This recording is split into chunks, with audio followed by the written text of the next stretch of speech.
Una-una, inyong initial reaction, Prof, ano, nung inyo pong mabalitaan kahapon itong biglaang panaw or pagkasawi po ni dating DPWH Undersecretary Catalina Cabral na nangyari po doon sa Benguet po, sir.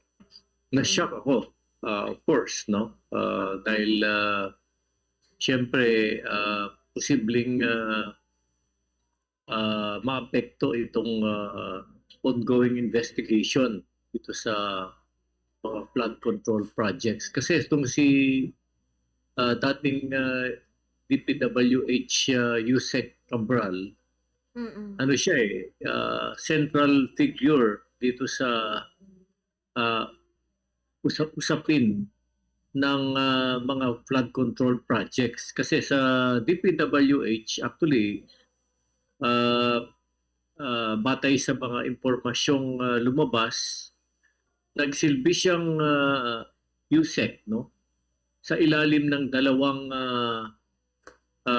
administrasyon, no? In other words, dalawang secretary ng DPWH, no? Siya ay Undersecretary for Planning and Programs, no? Ito ay napakahalaga at napaka-strategic na posisyon. Kaya maraming mga impormasyon at yung mga, lalo na yung mga sangkot dito sa mga insertions at kung paano nahati-hati yung mga kaperahan, no, dito sa flood control projects. Meron siyang kaalaman kasi siya yung nag-oversee dito sa overall operations, no, at planning and programs ng DPWH sa ilalim ng dalawang administrasyon at dalawang secretaries ng Department of Public Works and Highways, no. So sana hindi mamatay o mawala yung ongoing investigation, lalo na yung impormasyon na nalalaman niya dahil dito sa kanyang pagkamatay, no. Of course, yung circumstances ng kanyang pagkamatay, isang malaking question mark pa rin kasi ongoing yung investigation at hindi natin alam kung ano talaga ang nangyari, no, doon sa kanya at na naging nagresulta dito sa kanyang pagkamatay dito sa Benguet, no, sa may along Cannon Road, no.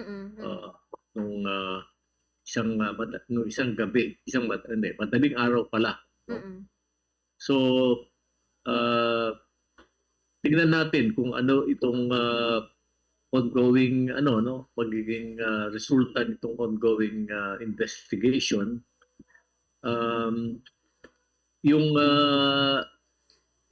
itong mga nasa Office of the Ombudsman at investigador, actually hinihingi kung patay sa mga report, hinihingi nila yung mga mga cellphone, no, at siguro laptop niya, hinihingi na i-turn over sa kanila, sa mga investigador, no, kasi baka maglilid ito o makakatulong sa kanilang ongoing investigation at kung saan mapipinpoint nila yung yung alam niya, yung extent ng kanyang kaalaman at siguro malamang pati yung mga dokumento na nasa kanya pa, no, nasa